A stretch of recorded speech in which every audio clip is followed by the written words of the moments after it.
पहलगाममध्ये झालेल्या दहशतवादी हल्ल्यानंतर भारतातील प्रत्येकाच्या मनात आता राग निर्माण झालाय। सगळ्यांचं रक्त अक्षरशः गरम झालंय।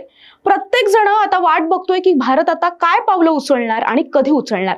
असं असतानाच आता भारतानं ना बॉम्ब फेकले ना गोळ्या चालवल्या, पण तरीही भारतानं पाकिस्तानला अशी काही किंमत मोजायला लावली आहे ज्यामुळे पाकिस्तान आता पाण्याच्या एका थेंबासाठी तुटता तरसणार आहे। आता ना 2016 सारखी सर्जिकल स्ट्राईक होणार ना 2019 सारखी बालाकोट एअर स्ट्राईक।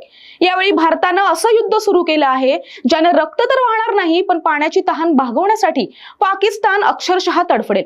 आणि आता जे होणार आहे त्याचा परिणाम असा होणार आहे ज्यामुळे पाकिस्तानमध्ये लोक भुकेनं व्याकुळ होतील, कामं बंद होतील, कारखाने बंद होतील, कराची लाहोर सारखी शहरं आता अंधारात जातील, महागाई सुद्धा वाढेल। हे सगळं होणार आहे कारण आता भारत बदला घेणार आहे। बदला कसा घेणार? भारतानं काय मोठे निर्णय घेतलेत? भारत पाकिस्तानमध्ये सुरू होणारं पहिलं वॉटर वॉर नेमकं आहे तरी काय? हे सगळं सविस्तर आजच्या या व्हिडिओच्या माध्यमातून जाणून घेणार आहोत, त्यामुळे हा व्हिडिओ शेवटपर्यंत पहा।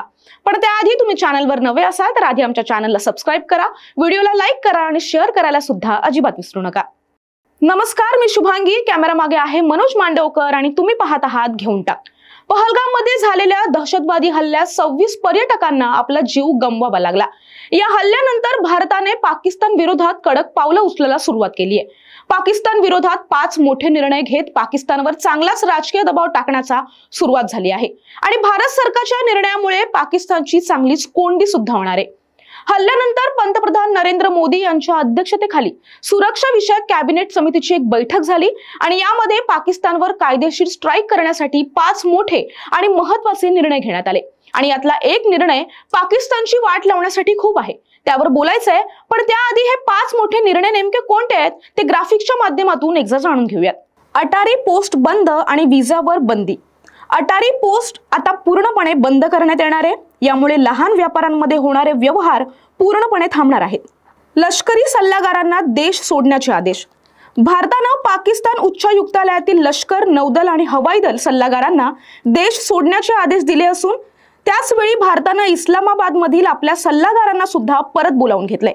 त्यामुळे दोन्ही देशांमधील लष्करी आणि राजनैतिक संवाद पूर्णपणे खंडित झालाय। पाकिस्तानी नागरिकांना भारतात प्रवास करण्याची परवानगी नाही।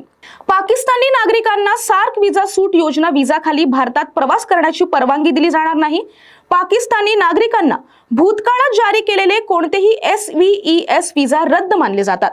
SVES विजाखाली सध्या भारतात असलेल्या कोणत्याही पाकिस्तानी नागरिकाला भारत सोडण्यासाठी 48 तासांचा कालावधी आहे।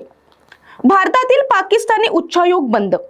भारतातील पाकिस्तान उच्चायोगातील कर्मचाऱ्यांची एकूण संख्या सध्या 55 वरून 30 पर्यंत कमी केली जाईल। यामुळे पाकिस्तानवर राजनैतिक दबाव वाढेल। पाकिस्तान उच्चायुक्तालयाच्या माध्यमातून दहशतवाद्यांना मदत करत आहे, याशिवाय तो वेगवेगळ्या मार्गाने भारत विरोधी लोकांना निधी देत आहे। आता या कर्मचाऱ्यांच्या कमतरतेमुळे त्यांचे गैरकृत्य कमी होईल आणि याशिवाय त्यांना आंतरराष्ट्रीय स्तरावर सुद्धा अपमान सहन करावा लागेल। आणि सर्वात महत्त्वाचा निर्णय म्हणजे सिंधू पाणी करार स्थगित।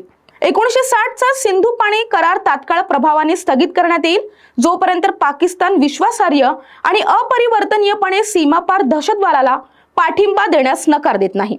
आता जसं मी आधी म्हटलं की हा निर्णय मोठा का आहे आणि या एकाच निर्णयाने पाकिस्तानची वाट लागेल असं का, तर भारतानं सिंधू जल स्थगित केल्याचा अर्थ आहे की या प्रकरणात तो पाकिस्तानासोबत भारत सहकार्य करणार नाही।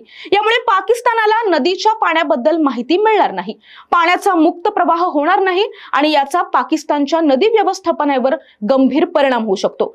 यामुळे पाकिस्तानमध्ये येणाऱ्या वर्षात मोठं जलसंकट निर्माण होऊ शकतं। थोडंसं यावर अधिक आणि खोलवर बोलायचं झालं तर 1960 मध्ये भारत आणि पाकिस्ताननं सिंधू नदीच्या पाण्याच्या वाटपासाठी सिंधू पाणी करारावर स्वाक्षरी केली होती।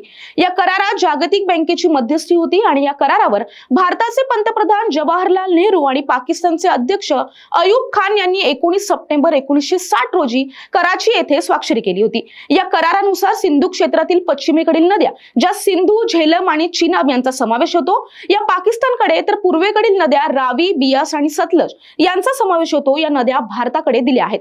भारताला पश्चिमेकडील नद्यांचा सिंचन, वीज निर्मिती आणि वाहतुकीसाठी मर्यादित वापर करायची परवानगी आहे। हा वापर करत असताना पाकिस्तानकडे जाणाऱ्या पाण्यावर सुद्धा मोठा परिणाम होणार नाही याची काळजी भारताला घ्यावी लागते।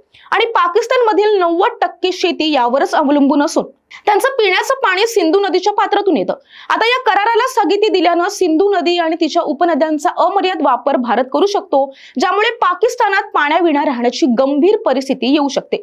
याशिवाय त्यांची 90% शेती यावर अवलंबून आहे। याचा अर्थ पाणी नाही तर शेती नाही, शेती नाही तर पीक नाही, पीक नाही तर अन्न नाही, म्हणजेच पाणी आणि अन्नाशिवाय त्यांची काय परिस्थिती होईल याचा विचार करा। त्यामुळे जसं मी आधीच म्हटलं होतं की आता भारताकडून बॉम्ब न फेकता, गोळ्या न चालवता पाकिस्तानला अशी काही किंमत मोजायला लागणार आहे ज्याचा विचार त्यांनी केलाही नसेल। भारताकडून घेण्यात आलेल्या या सर्व निर्णयाबद्दल तुम्हाला काय वाटतं? कमेंट करून नक्की सांगा। व्हिडिओला लाईक करा, शेअर करायला अजिबात विसरू नका। आणखीन कोणत्या विषयाचे व्हिडिओ तुम्हाला पाहायला आवडतील ते सुद्धा कमेंटमध्ये नक्की लिहून कळवा।